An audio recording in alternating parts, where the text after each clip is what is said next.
you want the truth, the whole truth, and nothing but the truth about sports in the state of Michigan? You've got the truth, all right. Can you handle the truth? Find out right now on the Michigan Sports Truth Podcast, the show that detects and provides truth, research, and statistics about the Tigers, Lions, Red Wings, Pistons, Wolverines, and Spartans. Subscribe to its YouTube channel at the Michigan Sports Truth Podcast and listen to it in audio form wherever you get your podcasts. Follow it on X, Instagram, Threads, and TikTok at Michigan_Truth, and like its Facebook page. Also check out our website, the Michigan Sports Truth Podcast.code80x.me, and donate to the Michigan Sports Truth Podcast for Autism on GoFundMe, and know the truth.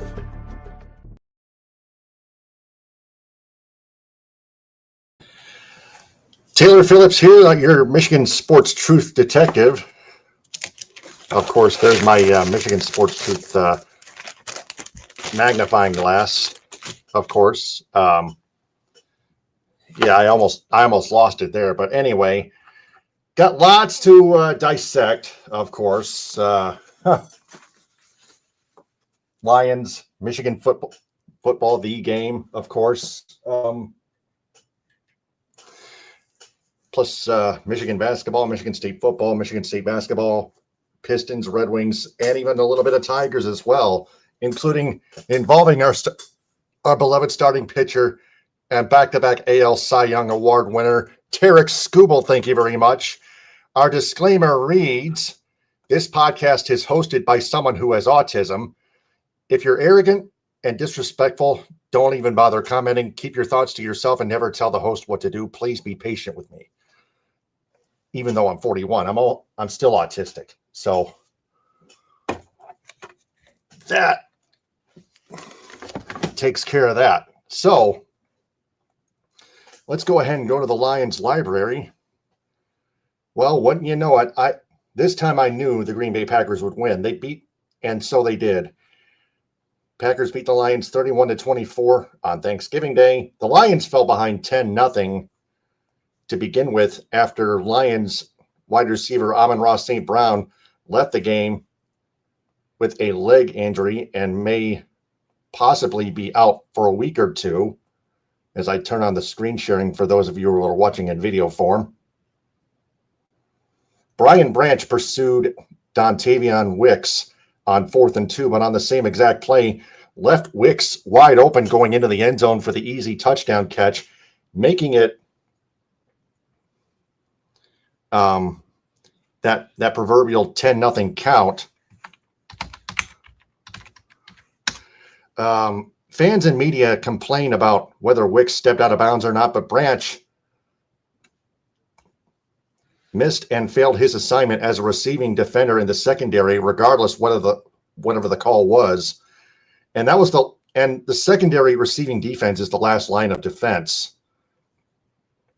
Of course, in the passing game, and he flat out left Wicks uncovered. Branch, just like every secondary receiving defender, has to stay on his man no matter what. Thomas Harper should have let Branch do his assignment. Just miscommunication between Branch and Harper. Branch, for the record, Brian Branch right here finished with 2 pass defenses, and Amik Robertson with 3. Brian Branch led in tackles with 10, 7 of which solo. So that leads to our vice versa segment. What I just pointed out earlier in the miscommunication between Brian Branch and Thomas Harper in the secondary receiving defense, leaving Dontavian Wicks wide open, compares to baseball, kind of like in the outfield in baseball, when 2 outfielders miscommunicate on a fly ball hit toward left center field and the baseball drops either in between them or away from them, whether they collide or not. Outfielders have to communicate with one another more in order for either outfielder to make the legitimate proverbial catch.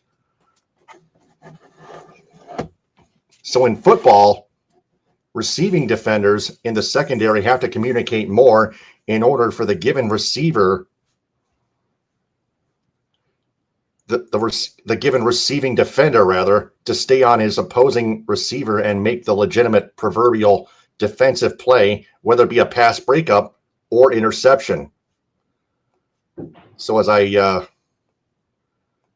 go back to the screen sharing mechanism, Dontavion Wicks finished with 6 passes for 94 receiving yards and 2 touchdowns out of 7 targets. And since then, since the Lions fell behind 10-0, their offensive unit tried so many times to keep the Lions in the game, but the Packers offense kept scoring and pulling away from them untouched every time. And here are a couple funny stats in the receiving department for the Lions. Tom Kennedy, 4 catches on 4 targets for 36 yards, as long as his 23, compared to Isaac Tesla with 2 catches on 2 targets for 35, as long as it's just 18. So that's a bit of a difference there.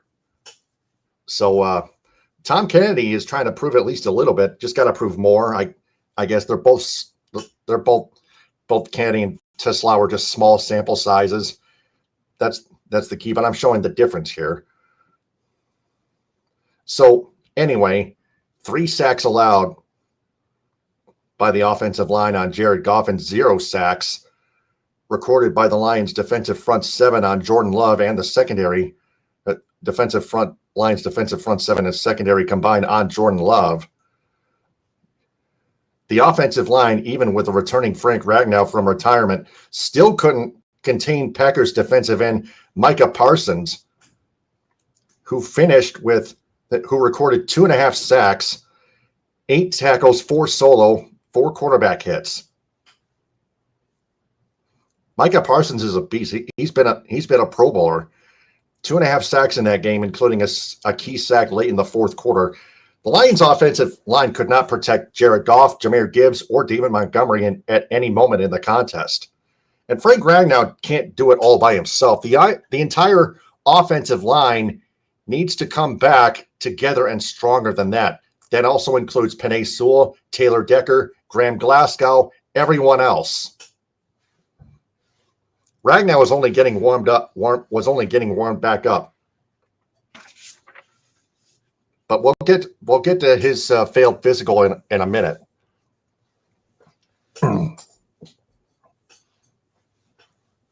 I thought Frank Ragnow was getting warmed up until I heard the latest, but we'll get that. We'll get to that about a minute or two.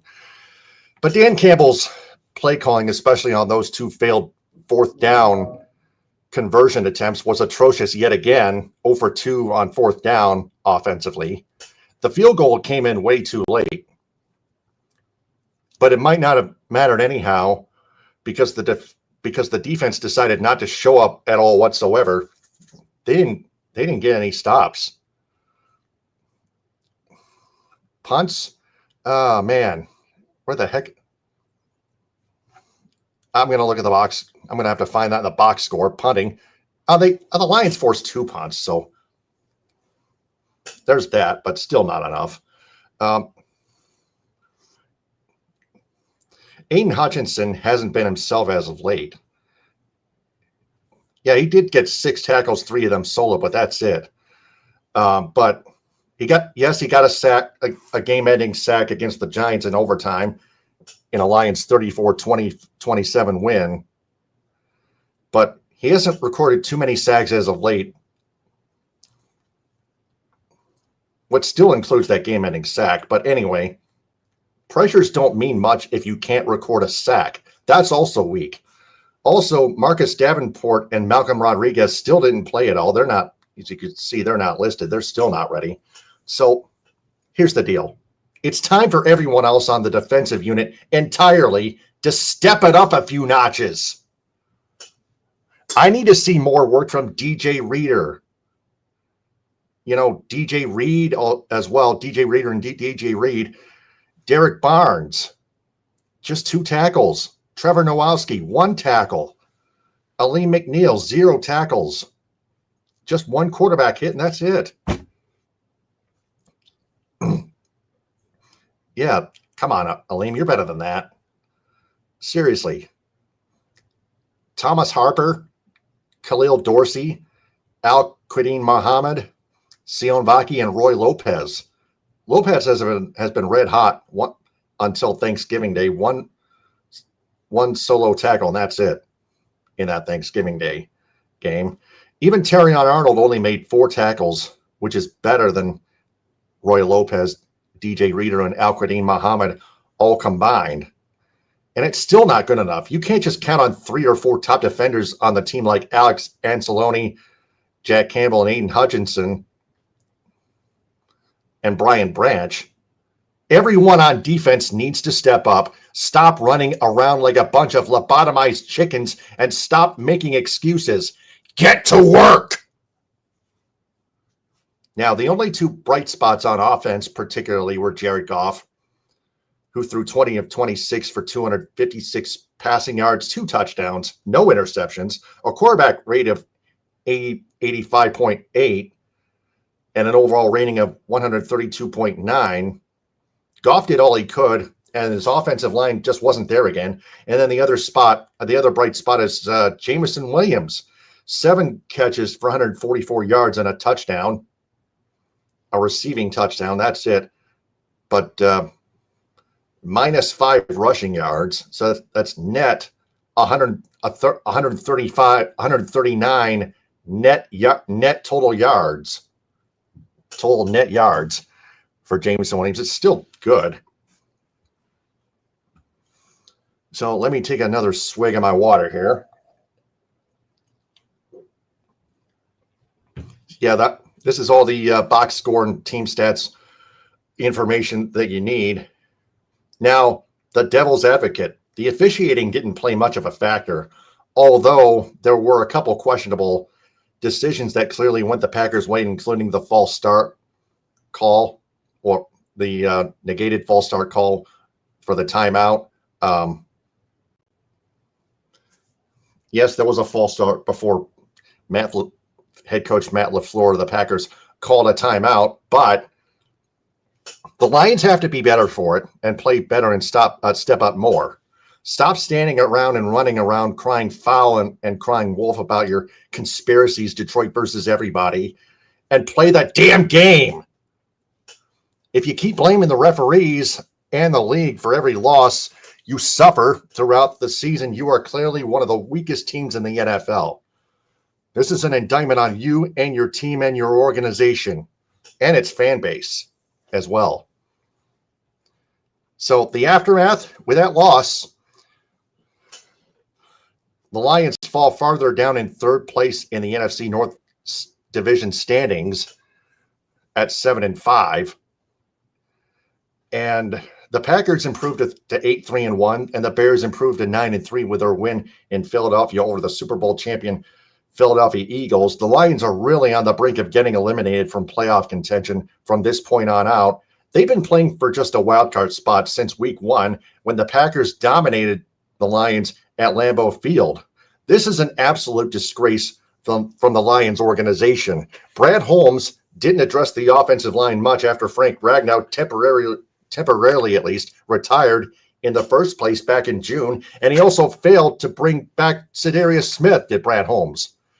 I think this team is pretty much done. Right now they need to clean everything up this forthcoming NFL offseason and address all their issues.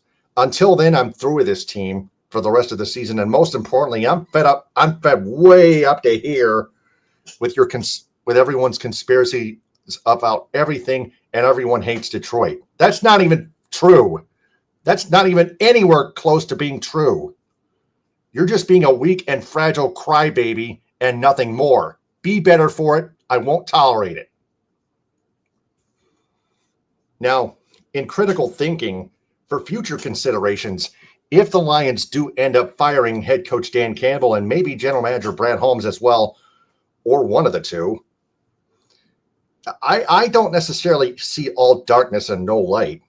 I do see at least some light but just not quite all. While the considerations of Dan Campbell being let go may visually take the grit away from the team and organization as a whole, it does also change things in a positive direction as well. Lately, the decisions to go for it on fourth down have trended in an 0 for 7 downward spiral, with the second and third disastrous ingredients to the recipe for disaster being the awful play calling from both Campbell and offensive coordinator John Morton combined and individually, and the offensive line not pushing or pulling nearly enough of its mass muscle and weight, which leads to Brad Holmes not even addressing the offensive line, including tackles and guards, as I mentioned before, in the previous offseason due to Frank Ragnow's temporary retirement. Holmes also wasn't addressing the pass rushing or the secondary receiving defense back then, except he did bring up DJ Reed, but who then got injured, but that was about it. So this regime is clearly slipping big time. Enough of the annual hype. Just do your freaking jobs already and do them properly. Use your brains. Use your brains and follow along. Use your brains and follow along. For now, I hope you lose again somehow to the Dallas Cowboys next Sunday at Ford Field. I can't wait to scout the Cowboys that sometime in the near future and give them props. I hate the Lions again. And I am back to having zero favorite NFL teams again. This just isn't worth my life whatsoever. I'm completely done. Forget it. It's over. I'm moving on. One more thing regarding the Lions and Frank Ragnow with the latest news. According to a medical exam, Frank Ragnow failed his physical with a grade 3 hamstring strain, so he actually will not return for the rest of the season. He will not rejoin the Lions. There's no word on his future starting in 2026. In other words, there's no timetable for his return and no word on whether or not he will return at all, ever. So I got three things to say about that. Number one, Ragnow should have waited until his health was officially 100%. That's first and foremost. Number two, the medical exam should have been considered first before he even considered returning from retirement in the first place. And number three, why did Ragnow even retire in the first place anyway? It didn't even need to take retirement to have the medical exam done. The Lions coaching staff should have just placed him on long-term injured reserve immediately after the medical exam, which again should have been worked on earlier. So that's the Lions library. Now the Wolverines World Beat Football Edition. Oh yeah, one more thing. In other news, the Pro Football Hall of Fame committee has rescinded an incorrect report about Hall of Fame Lions legend Lem Barney passing away at age 80. Tony Paul of the Detroit Free Press Lions and Lions beat writer Dave Burkett both confirmed that the Detroit News. Let me start over. Tony Paul of the Detroit News confirmed Lem Barney is still alive after speaking with his sister. And Detroit Free Press beat writer Dave Burkett, Lions beat writer Dave Burkett, confirmed that news with Barney's son. And the media made a dumb mistake. Thank God Barney's alive. Now the Wolverines World Beat. In football, the football edition, the game. Yeah, how did that go? As I expected. The Buckeyes beat the Wolverines 27-9. The funny thing, though, well, not so funny, actually, the Wolverines never even scored a touchdown. Jyshawn Barman headbutted a referee, but wasn't ejected, which is pure comedy. I mean, come on. How could you do that? How in the world could you do that? I mean, really? That's seriously.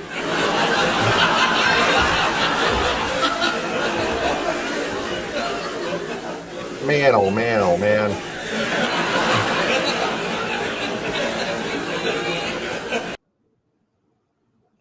I seriously, come on. Sharon Moore is also an awful head coach, way too cautious with his schemes and play calling, and he wasn't aggressive at all whatsoever. Absolutely weak. Plus, I got more screen sharing to do. Of course, 1 for 9 on third down as we go to the team stats. Right about, there we go. 1 for 9 on third down. 0 for 1 on fourth down, of course. Ohio State was 10 for 17 on third down, 2 for 3 on fourth down. This is exactly what a national championship team should play. How a national championship team should play. They're human too, but they're better than Michigan right now. So the Wolverines recruiting program has to get its stuff together. Just be more. Their coaching staff needs to be more aggressive. And we take a look at the box score stats. Just 63 passing yards by Bryce Underwood, a 48.8 quarterback rating, 8 for 18. Oh my God! Really? Seriously? Really?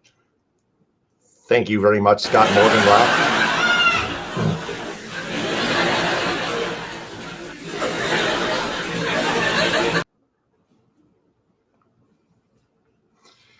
That's about it. Nobody in Michigan reached 100 yards. There's 100 yards together altogether on the rushing by 3 running backs combined. That's about it. Julius Sayin, 233 passing yards, 19 for 26, 96.9. Bo Jackson, 22 for 117 in rushing.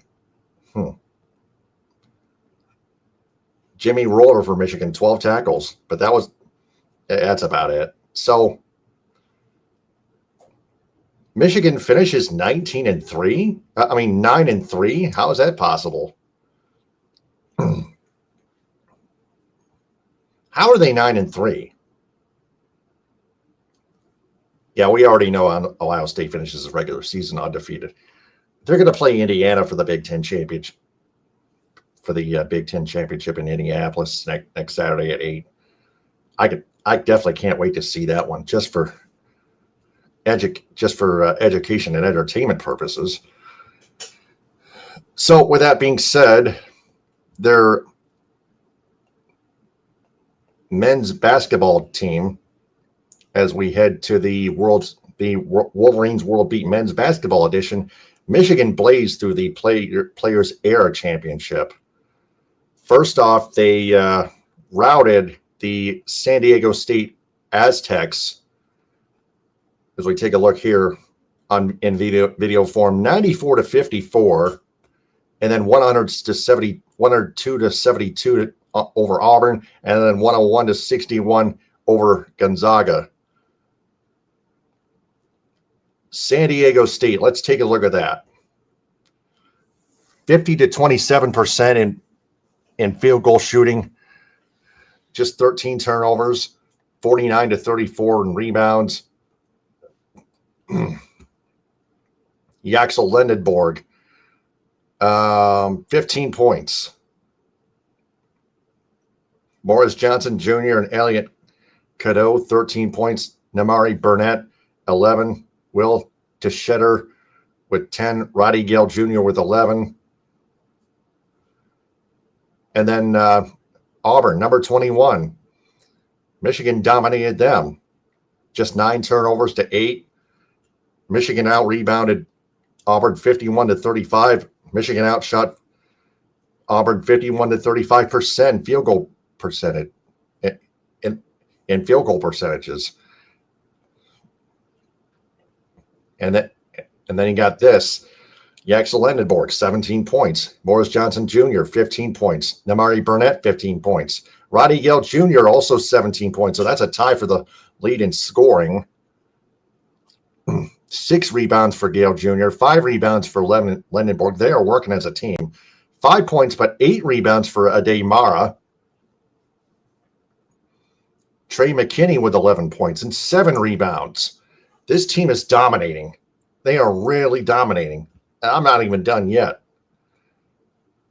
And then Michigan really takes down number 12, Gonzaga, 101-61. Michigan dominating in field goal shooting percentages, 60-34. Three-point shooting percentages, 48-14%. Holy crap. What was going on with the Gonzaga Bulldogs? Michigan out-rebounded them 44-38, 14-11 in turnovers on Michigan. And then Lindenborg with 20 points. Wow. 20 points. Morris Johnson Jr. with 11, Marr with 15, Burnett with 14. Trey McKinney was 17 off the bench. Oh, man. Roddy Gale Jr. with 9. So the Wolverines have to be in the top 5, maybe even the top 3, if you ask me, with their AP top 25 ranking in college men's basketball. So Michigan, the Wolverines, they are blazing. And they're not the only team in Michigan. They're not the only men's basketball team in Michigan that's blazing right now. But we'll get to that momentarily. To the Spartans Span Football Edition, the Michigan State Spartans beat the Maryland Terrapins 38-28 inside Ford Field. It was a college football tank bowl inside Ford Field, but Michigan State finally ended their 8-game losing streak. They jumped out to a 17-0 lead early in the game. As we share the screen in video form. Quarterback Alessio Milivojevic, 27 for 39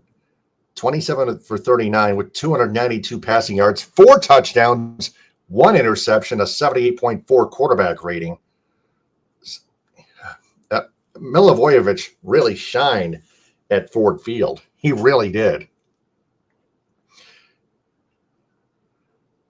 Nick Marsh, 7 for 85 in receiving and a touchdown. Elijah Tolliver, 13 for 95 in rushing. Malik Washington from Maryland, 38 of 61, 459 yards passing. He was just passing way too many times. 3 touchdowns, 1 interception, 67.8 quarterback rating. Just passing the ball way too many times. Only 16 carries by Maryland's run game for just a total of 75 rushing yards. So that tells you Maryland's offense was passing way too many times over and not rushing enough. So, yeah, and that shows, for example, DeJuan Williams, 5 for 52 in rushing. 5 carries, 52 rushing yards. Shalik Knotts, 8 catches, no targets indicated, 139 receiving yards, 10 catches for Jalil Farouk for 110 receiving yards. So look at Michigan State's rushing. 31 carries total for 161 total rushing yards right there, but 0 touchdowns. This is what helped. This is what partially helped them right here. The rushing yards, the running game. The Spartans offense kept mixing it up and shaking things up, changing things up. And that's how an offensive unit should roll. 27 catches for 292 yards. So as we go to the team stats in total yards, 534 total yards for Maryland, 453 total for MSU, but Michigan State's offense had a strategy and Maryland didn't, of course. So that just tells you why. That tells you why Michigan State outlasted Maryland in possession time, 31-44 to 28-16. So both teams finished 4-8 and 1-8 after that. And then the day after that, we have some breaking news. just 3 hours ago, 3 hours prior to this episode, the Spartans football program fires head coach Jonathan Smith and hires former Northwestern Wildcats head coach Pat Fitzgerald as their new head coach. He hasn't coached since 2022. So we'll have to see what he brings to the table for the Spartans. Now their men's basketball edition. Michigan State beats East Carolina and North Carolina, both in the Fort Myers tip-off tournament. So let's go ahead and share the screen yet again. 89-56 over East Carolina, the Pirates. Yeah. No doubt, that's a no-doubt win. 51-33% field goal shooting percentage. 46-40% three-pointers. Just 11 turnovers for MSU. 24 by East Carolina. 38-34 in rebounds. Of course, Jackson Kohler, 16 points. Cohen Carr, 13 points. Carson Cooper, 10. Trey Fort, 9. Jeremy Fears, just 6. But he came alive against North Carolina, though, especially in the second half, which we'll get to next. Divine Ugochukwu, 16. Ugo Chokwu, rather, yeah, thank you. 16 points.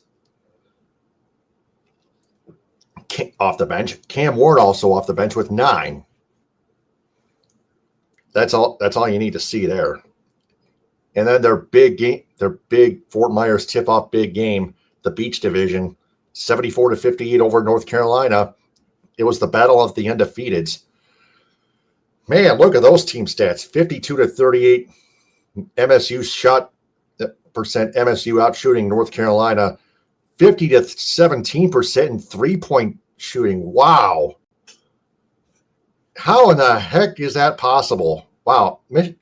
North Carolina only shooting 17% from 3. They're better than that. Because the Tar Heels usually have a really good basketball program. They used to under head coach Roy Williams back in the past.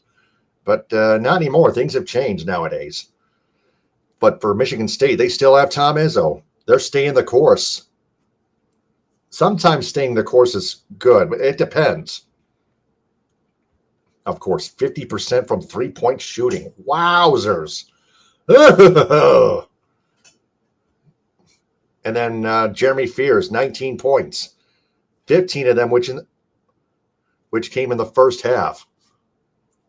MSU shot, 52%, yeah. They've beaten 3 ranked teams thus far, and Duke is next at the Breslin Center. Not until Thursday at noon on Fox. The Spartans have the Iowa Hawkeyes coming up on Tuesday at Breslin Center. So Cam Ward with 11, Carson Cooper with 14, Jackson Kohler with 9, Cohen Carr with 8. Yeah, that's about it. Kerr 10 with 6. So that's the men's basketball edition of the Spartans. Span now the Pistons post. Yes, losing streaks have to come to an end for the Pistons. They lost 2 straight to the Boston Celtics, 117-114. Then the Orlando Magic, 112-109. Of course, but they beat the Heat. They had to hang on in that game, 138-135. The Pistons need to stop blowing the leads. We need more execution in clutch situations, whether it's free throw shooting. They missed too many free throws in the clutch moments and late in the fourth quarter, despite all their successes in the earlier stages of the game, of each game, and taking care of the basketball. 24 turnovers against the Magic in that 112-109 loss, 15 of which in the first half. You got to put the game away earlier, of course, and play no less than 48 minutes. Play the game earlier and play no less than 48 minutes. Sorry about this. And Cade Cunningham keeps racking up points. You could take a look at the totals yourself. You already did. So did I. So the Pistons, they are 16-4 thus far. That's still a good first place record in the Eastern Conference. In other news, the Pistons have assigned Marcus Sasser to the G League's Motor City Cruise. Marcus Sasser is trying to rehab his way back up to the Pistons roster from his injury.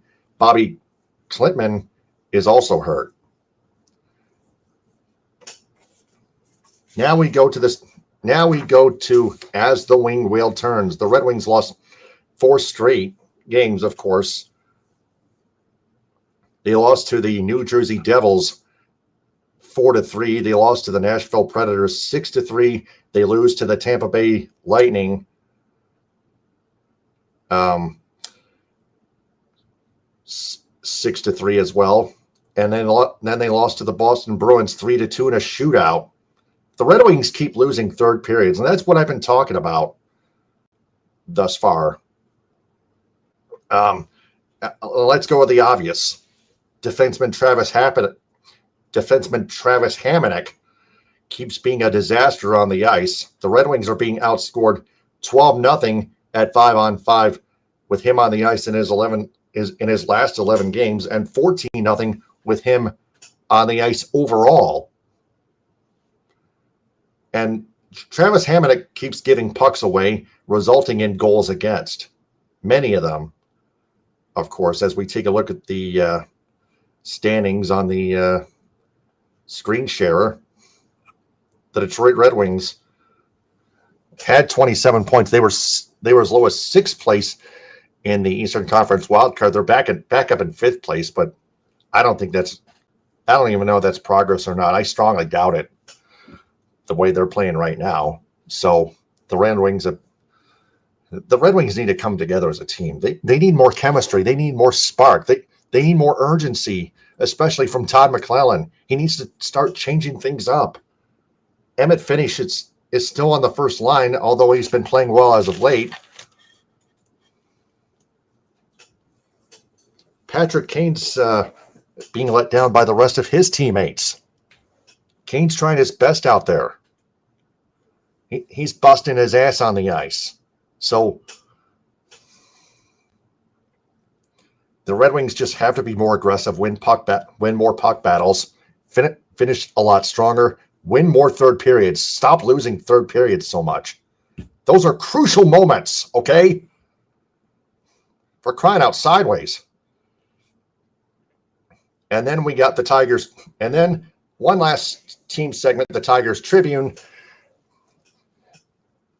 After the halftime show during the Lions-Packers game on Thanksgiving Day, Tigers starting pitcher Tarik Skubal posted a cryptic post on X, asking Jack White of the White Stripes and the Racketeers and Marshall Mathers, a.k.a. Eminem,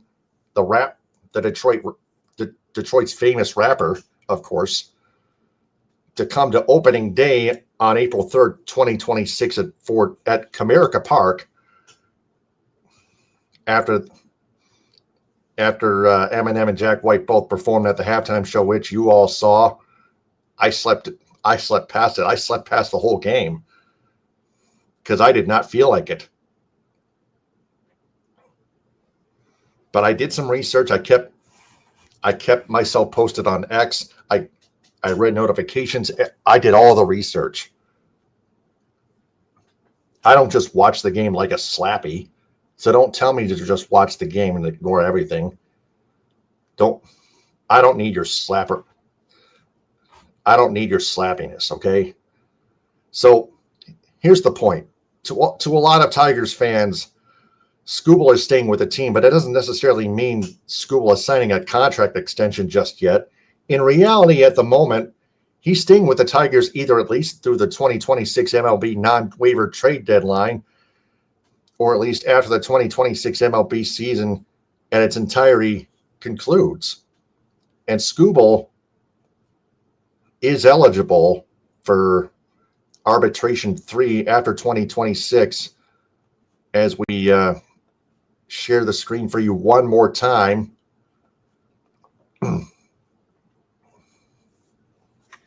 Tarik Skubal. Tarik Skubal, again, avoided arbitration not once, not twice, not thrice, but he did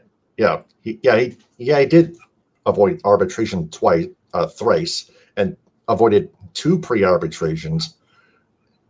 His latest, $22.5 million for 2026. That's his estimate.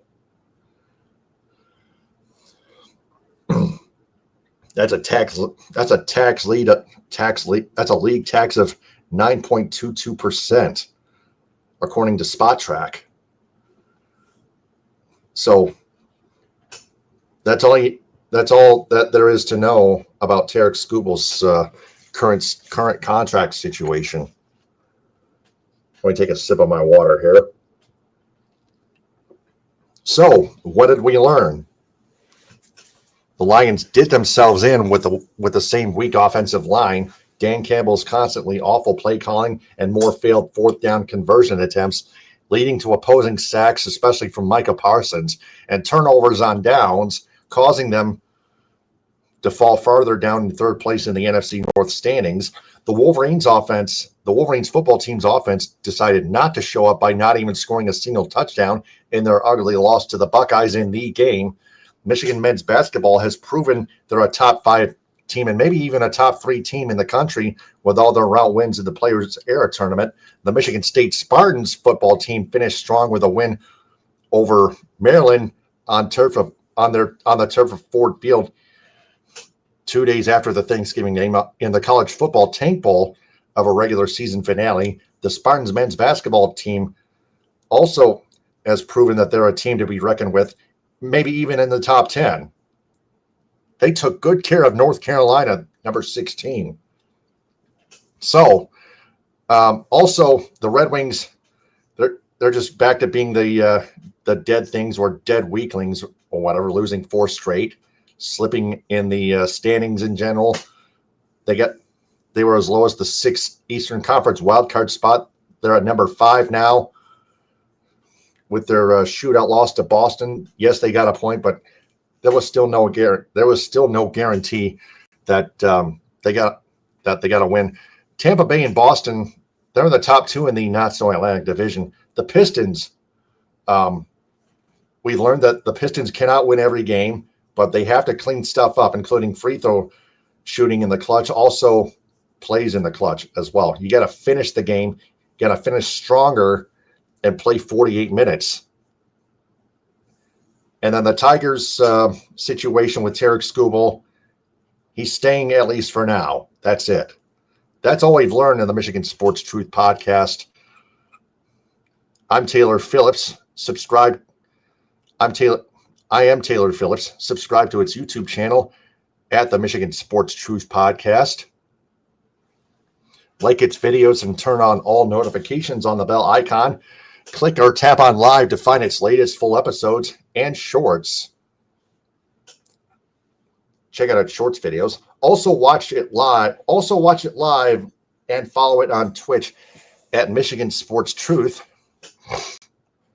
Listen to it in audio form on Spreaker, Spotify, iHeartRadio, Apple Podcasts, Amazon Music /Audible, Castbox, Deezer, Podcast Addict, Podchaser, and JioSaavn. Also join its supporters club on Spreaker, just $2 a month. Just $2 a month. Also on social media, follow the Michigan Sports Truth podcast on X, Instagram, Threads, and TikTok at Michigan_Truth, and on Reddit at u/Michigan_Truth. Also like its Facebook page, facebook.com/Michigan Sports Truth, patreon.com/Michigan Sports Truth on Patreon, and our website, the Michigan Sports Truth Podcast .codeadx.me. And donate to the Michigan Sports Truth Podcast for autism on GoFundMe. The goal is $2,400 and a special personal prayer to Rebecca Park, who passed away. She was missing and found and was pronounced dead. And my grandma, Suzanne Phillips, shout out to her. Glad she's okay after falling down, taken to the hospital. But she was released from the hospital yesterday and taken back home, only with stitches. So with that, I leave you now with the business endorsements. And until then, this is Taylor Phillips signing off. Stay on the lookout, and remember that we always observe and detect the truth about Michigan sports, because the truth is out there. Ta-ta for now. Hit them with a hind. Power to the people. Baba Booey to y'all. Happy Thanksgiving, Merry Christmas, and stay warm, everyone. Stay safe on the roads. Statewide business endorsements go to Cops and Donuts, Grand Traverse Pie Company, J&H Family Stores, Positive Chimney and Fireplace, Farm Bureau Insurance, Michigan's Adventure, Alpine Chocolate House in Manistee, Boyne City, Gaylord, Plymouth, and Sault Ste. Marie, Hudsonville Ice Cream, Grandpa's Mini Donuts, Rally House, Michigan, and Rally House, Detroit, Tom's Food Markets, Beacon and Bridge, Fago Soda, Detroit Wing Company, Simply Delightful, JR's All-Star Haircuts for Men, Tropical Touch Spa, Main Street Rocks, G's Pizzeria, Westco, 7 Brew Coffee, Gardner White Furniture, and BC Pizza. Metro Detroit area business endorsements go to the Annex Detroit Nightclub and its Annex Angels, Gino's Surf, Avenue American Bistro, Mocha Donut and Boba, the Edo Ramen House in Southfield, the Great Lakes Crossing Mall in Auburn Hills, Empire of Detroit, Modern 7 Bistro, Northville Sports Den, the Union Barber Shop in Birmingham and Ferndale, United Mobile Power Wash and Dry Ice Works in Southfield, Frothy Girl in Ortonville, Spot Truck in Dearborn and Detroit, Athletico Physical Therapy on Woodward Street in Ferndale, Detroit Pizza Company, The Blind Owl in Royal Oak. Cali Tickets, call 877-225-8425 or visit CaliTickets.com. Reliance Pressure Washing, The Jagged Fork, Goodman Acker PC, Northwestern Technological Institute, Green Lantern Pizza, The Pins Bowling Center in South Lyon, Impact North in Ortonville, Vitamin Shop in Auburn Hills, Vitamin Shop in Auburn Hills, Legacy Family Dental Center in Dearborn, 350 Terrace, and Hodges Subaru. Local business endorsements go to the Landing Zone in Gaylord, the VI Grill in Suttons Bay, the B4 Foundation in Ithaca, Wexford Community Credit Union in Cadillac and Lake City, Jay's Sporting Goods in Gaylord and Clare, the Front Porch in Suttons Bay, Trout Town Tavern and Eatery in Kalkaska, the El Cilantro Taco Shop in Petoskey, Bay Mills Resort and Casino in Brindley, Fuel Up Nutrition in Clare, JNS Hamburg in Traverse City and Kingsley,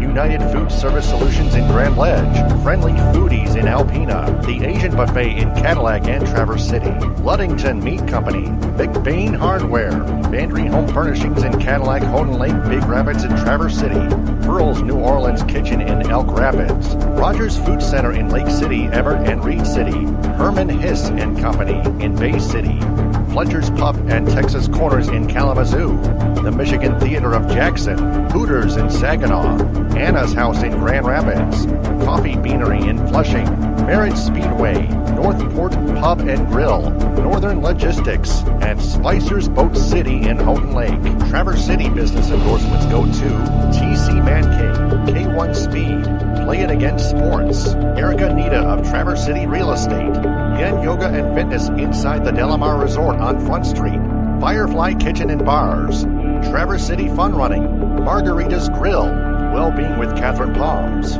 Bayview Flooring, North Coast Golf Shop, Dockside Market, Anna Very Fine Foods, and Team Bob's Heating, Cooling, and Plumbing. Cadillac business endorsements go to Cadillac Grill, Cadillac Nutrition, Cadillac Horizon Books, Creative Embroidery for designing the Michigan Sports Truth Podcast logo on long sleeve and t-shirts, Michigan Coffee Company, Pro Quality Cleaners, Raven Social, Wildflower Bakery, Northern Star Event Rentals, Primo's Barbecue, Wexford Jewelers, Evolve Yoga and Fitness, Chunky Bear Coffee Roasters, The Truck Stop, Cadillac Lofts Apartments, Bigelow Supply, The Food Mafia's Let's Roll With It Rolled Ice Cream, Evergreen Resort with Curly's Bar and Grill, G's Tanning Salon, The Pines Sports Bar and Bowling Center, Pizza Plus, Chico's Taco House, Blue Heron Cafe, The House of Hunan, Wexford Senior Care Center, Max Swings Indoor Golf, Viner's Pizza, Cabernet Peaks, the Cadillac Party Lounge, and the Sweet Shop. Lake City business endorsements go to Cuts by Melanie, the LC Tap House, Hutchinson Septic and Excavating, To the Moon Bakery, Northern Auto Lab, Hammer's Pub and Grub, Shoreline Cafe, Rustic Hog Barbecue, Pancho Villa Mexican Grill, the AL Trading Post, and the Misaki Golf Club Golf Course.